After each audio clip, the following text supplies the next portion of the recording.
Welcome back to Unbiased, your favorite source of unbiased news and legal analysis.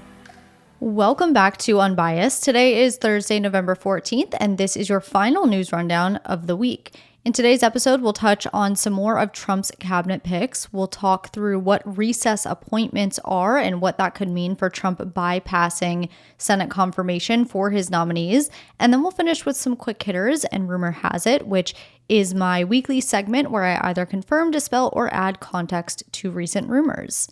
Before we get into today's stories, I do just want to make a quick note about the Department of Education discussion that you have all been so patiently waiting for.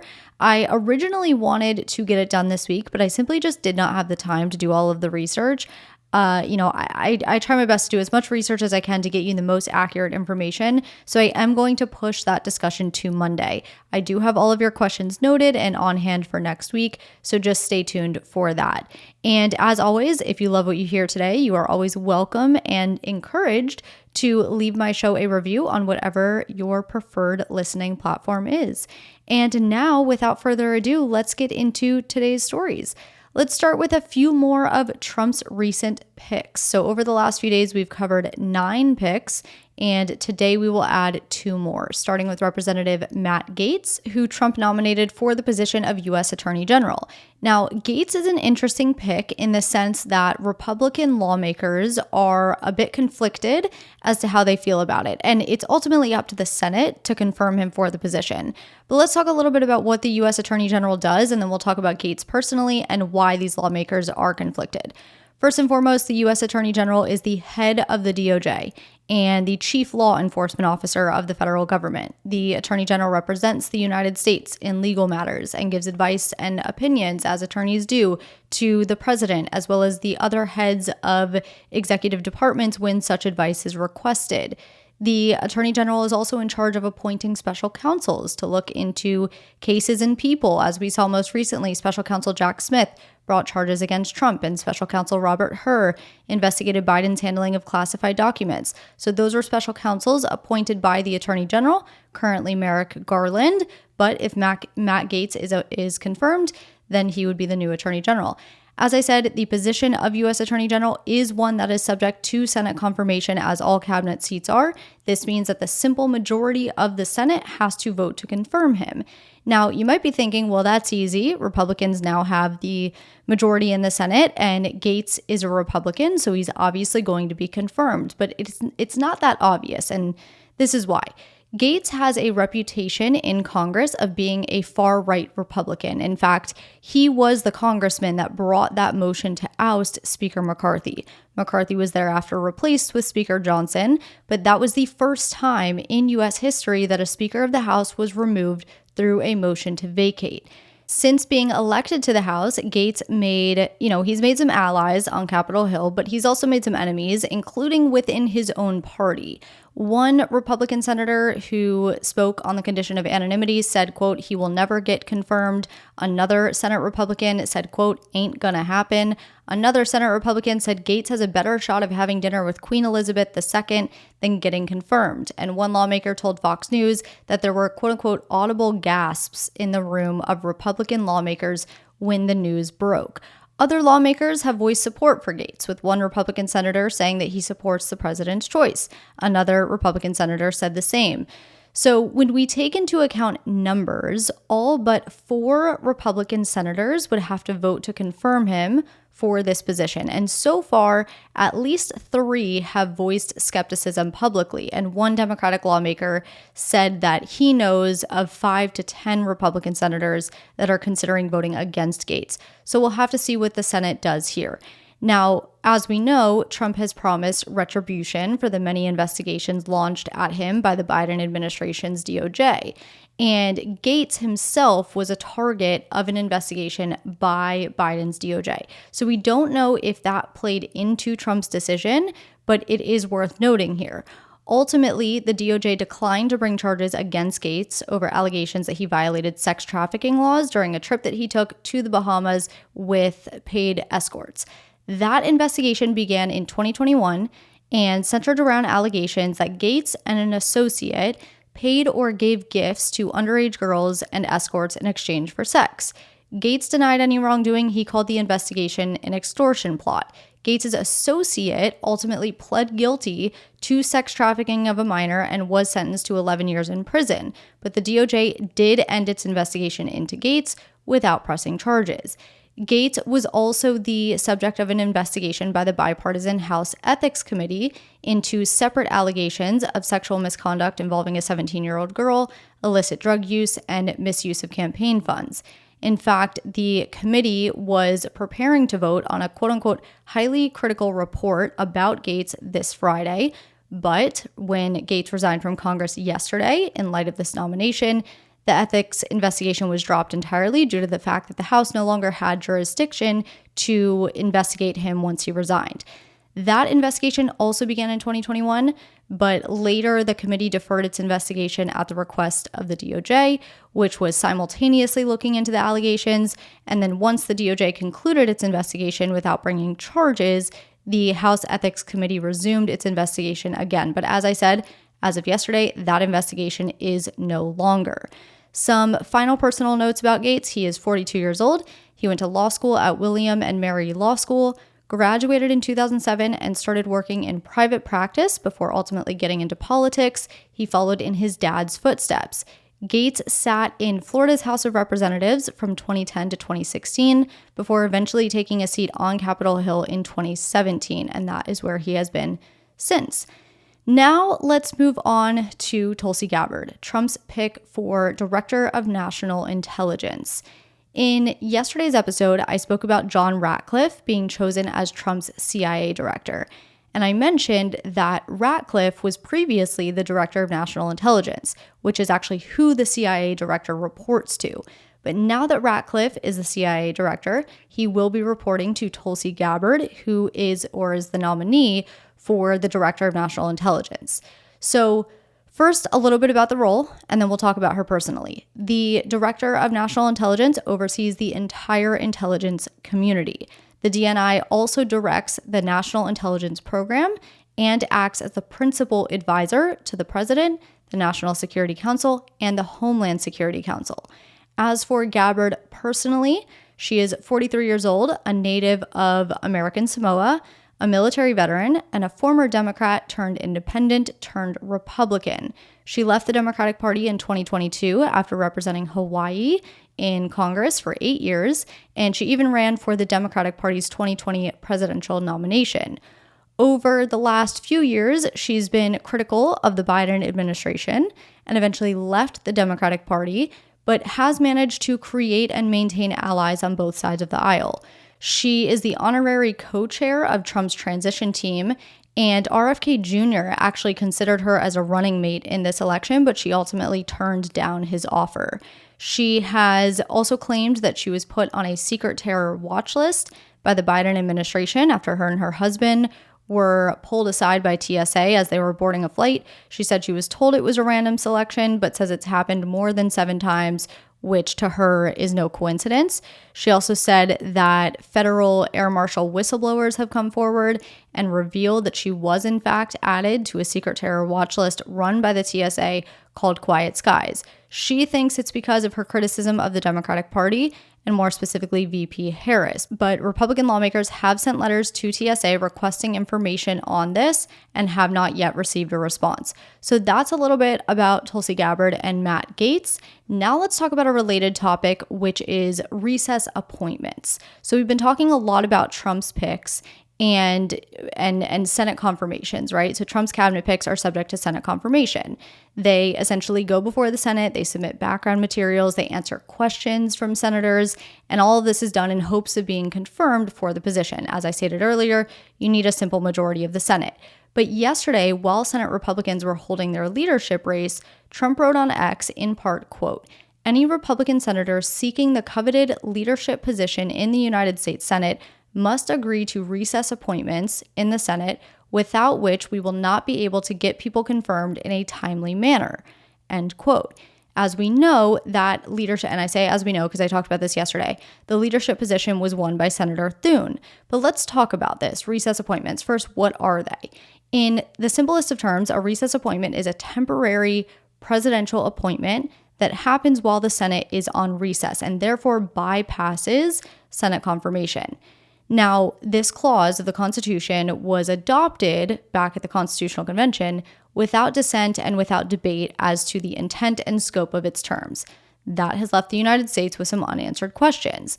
The clause is generally understood to allow the president to ensure the uninterrupted operation of the government during periods where the Senate isn't in session and therefore unable to perform its constitutional advice and consent function. Over the years, many presidents have utilized this clause, not just for their cabinet, but also judges and justices. President Theodore Roosevelt made 193 recess appointments during a split-second intersession in 1903, literally like when the second session of Congress was scheduled to begin immediately upon the expiration of the first. More recently, President Reagan made more than 150 recess appointments. President George W. Bush made 171. President Clinton made 139. In most of those cases, the Senate was controlled by the opposite party of the president. But this whole recess appointment process changed a bit in 2014 when President Obama tried to recess appoint 4 members of the National Labor Relations Board. His appointments were challenged and the Supreme Court got involved. And what the Supreme Court said is this. It was a unanimous decision, and they said, 1, the recess appointments power applies when the Senate leaves town for a break, either in the middle of an annual sitting or a break at the end of each annual session. 2, a president can fill a vacancy during a recess even if that vacancy occurred well before the recess began. 3, the Senate's recess has to last at least 10 days. 4, it's up to the Senate whether they do take a recess. And 5, the Senate could convene these short sessions called pro forma sessions where really no business happens, but they happen during this 10-day recess to avoid these recess appointments. So that's the deal with that. Now, it wouldn't be totally out of the norm for Trump to take advantage of this. The only thing that would be unusual compared to historical recess appointments is Trump essentially asking the Senate to recess so that he can make these appointments. But 2 final notes I want to make here. Number 1 is that if these recess appointments are made, the appointed individuals would hold their positions until 2026 when the Senate's session ends. At that point, the Senate would carry out the confirmation process. And 2 is that the Senate would have to recess at some point on or after Inauguration Day when the Biden administration officially ends and the cabinet seats become vacant. Because as of right now, those seats are not vacant, they are filled, and the recess appointments clause only kicks in once there is a vacancy. So with all of that said, let's take a quick break here. When we come back, we'll go through quick hitters and rumor has it. Welcome back. I hope you enjoyed that brief intermission. Let's get into quick hitters, starting with the first one, which is that the DOJ announced the findings of a 16-month investigation into the Fulton County Jail in Atlanta, finding that the jail fails to adequately protect incarcerated people from violence by other inmates, that detention officers use force without adequate justification, and that living conditions and medical and mental health care do not meet constitutional standards. From here, the DOJ will likely file a lawsuit in federal court seeking court-ordered remedies to try to fix the issues present at the jail. In some other news, FBI agents raided the home of Polymarket CEO Shane Kaplan yesterday, just a week after the election betting platform predicted Trump's victory. The FBI seized Kaplan's phone and other electronic devices, but allegedly did not provide him with a reason for the raid. Kaplan seems to think the FBI is acting on media reports that accuse Polymarket of market manipulation and rigging its polls in favor of Trump. Notably, as of today at 1:30 p.m. Eastern Time, Kaplan has not been arrested and has not been charged. A satirical website called The Onion purchased Alex Jones's InfoWars site today at auction. The auction was part of bankruptcy proceedings following Alex Jones's defamation of families associated with the Sandy Hook Elementary School shooting. Back in 2022, these families sued Jones after he made on-air remarks about the shooting being performed by actors following a script that was written by government officials wanting to push for gun control. The Onion's purchase, which was backed by these families, means The Onion will now own InfoWars IP, including its website, customer lists and inventory, certain social media accounts, and production equipment. According to a report from the Wall Street Journal, Spirit Airlines is preparing to file for bankruptcy after its merger talks with Frontier Airlines fell through and after mounting losses and debt. According to the Wall Street Journal's report, Spirit is in advanced discussions with bondholders to nail down a bankruptcy plan that would have support from a majority of creditors and would restructure debt due in 2025 and 2026. That bankruptcy filing is expected to happen within weeks. And finally, former government and military officials told a congressional panel yesterday about their experiences with UFOs. The hearing Wednesday is the latest in Congress's push for transparency around UFOs, having held its first hearing in 2022. A former Pentagon official testified at the hearing yesterday that the United States and some of its adversaries are in possession of unidentified anomalous phenomena and are keeping it secret to, quote, hide the fact that we are not alone in the cosmos.